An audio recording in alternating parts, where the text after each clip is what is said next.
પાટણની કે જ્યાં ચોકીદાર કૌભાંડનો પર્દાફાશ થયો છે।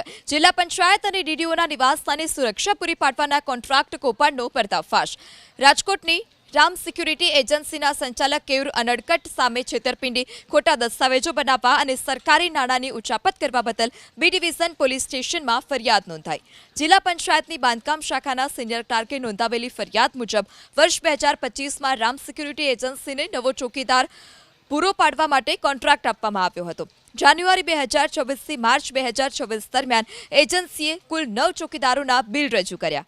તપાસ દરમિયાન ખુલાસો થયો કે ચોકીદારોના નામે જે બિલ રજૂ કરાયા છે તેઓ ક્યારેય ફરજ પર જ નથી આવ્યા। એજન્સીએ આ ખોટા નામ વ્યક્તિઓના ચોકીદાર તરીકે દર્શાવ્યા હતા। સરકારમાંથી નાણાં મેળવી પણ લીધા। આ ઉપરાંત જે ચોકીદારો ખરેખર ફરજ બજાવતા તેમને નિયમ લઘુત્તમ વેતન કરતા ઓછો પગાર ચૂકવવામાં આવતો। સંચાલક કેયુર અનડકટ પર એવો પણ આરોપ છે કે ચોકીદારોને નોકરીમાંથી કાઢી મૂકવાની ધમકી આપી અંદાજિત 23,500 રૂપિયા તેણે પરત પણ મેળવી લીધા। સરકારી કચેરીએ ચોકીદારોના પગાર માટે મોકલવામાં આવેલો 3,46,000થી વધુનો ચેક એજન્સીના ખાતામાં જમા થયા પછી પણ 3 દિવસ સુધી નાણાંની હંગામી રીતે ઉચાપત કરવામાં આવી હતી। અમે ડીડીઓ સાહેબના બંગલામાં સિક્યોરિટીમાં ફરજ બજાવીએ છીએ, બરાબર।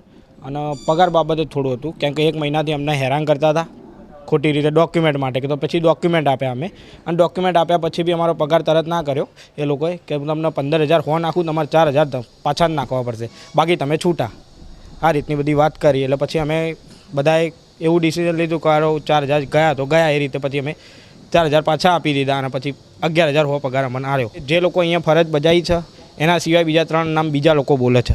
કઈ એજન્સી છે? Ram security agency. અને તમે પછી આ સમગ્ર બાબતની કોને જાણ કરી? અમને જેવી જાણ થઈ કે આ ખોટી રીતે અમારું પેલું કરે છે, એટલે પછી અમે ડીડીઓ સાહેબને જાણ કરી, અને ડીડીઓ સાહેબે બધી તપાસ કરી, અને તપાસ કર્યા પછી અમે પોલીસ ફરિયાદ કરી। અમે ટોટલ 8 જણા છીએ, 8 સિક્યોરિટી, એમાંથી 6 જણાના પગાર થયા અને 2 જણાના કે મારા માણસો જ નથી, એ રીતની વાત કરે છે। જે પગાર કર્યો હોય એમાં 6 જણા જ કર્મચારી કામ કરતા હતા, બાકીના 3 હતા એ કોઈ કામ કરતા નથી, એટલે અન્યને એમને પગાર કર્યો છે જેને કામ કરતા હોય ને એ સિવાય। ટેન્ડર કન્ટિન્યુ હોય છે, ડિપોઝિટ તો એણે ભરવી જ પડે, પણ ટેન્ડર કન્ટિન્યુ, એક ટેન્ડર પૂરું થયું બીજું નેક્સ્ટ ચાલુ થાય, એટલે જે કર્મચારી કામ કરતા એને તો પગાર કરવો જ પડે, એ પાછળથી પછી ભરી દેતા હોય છે।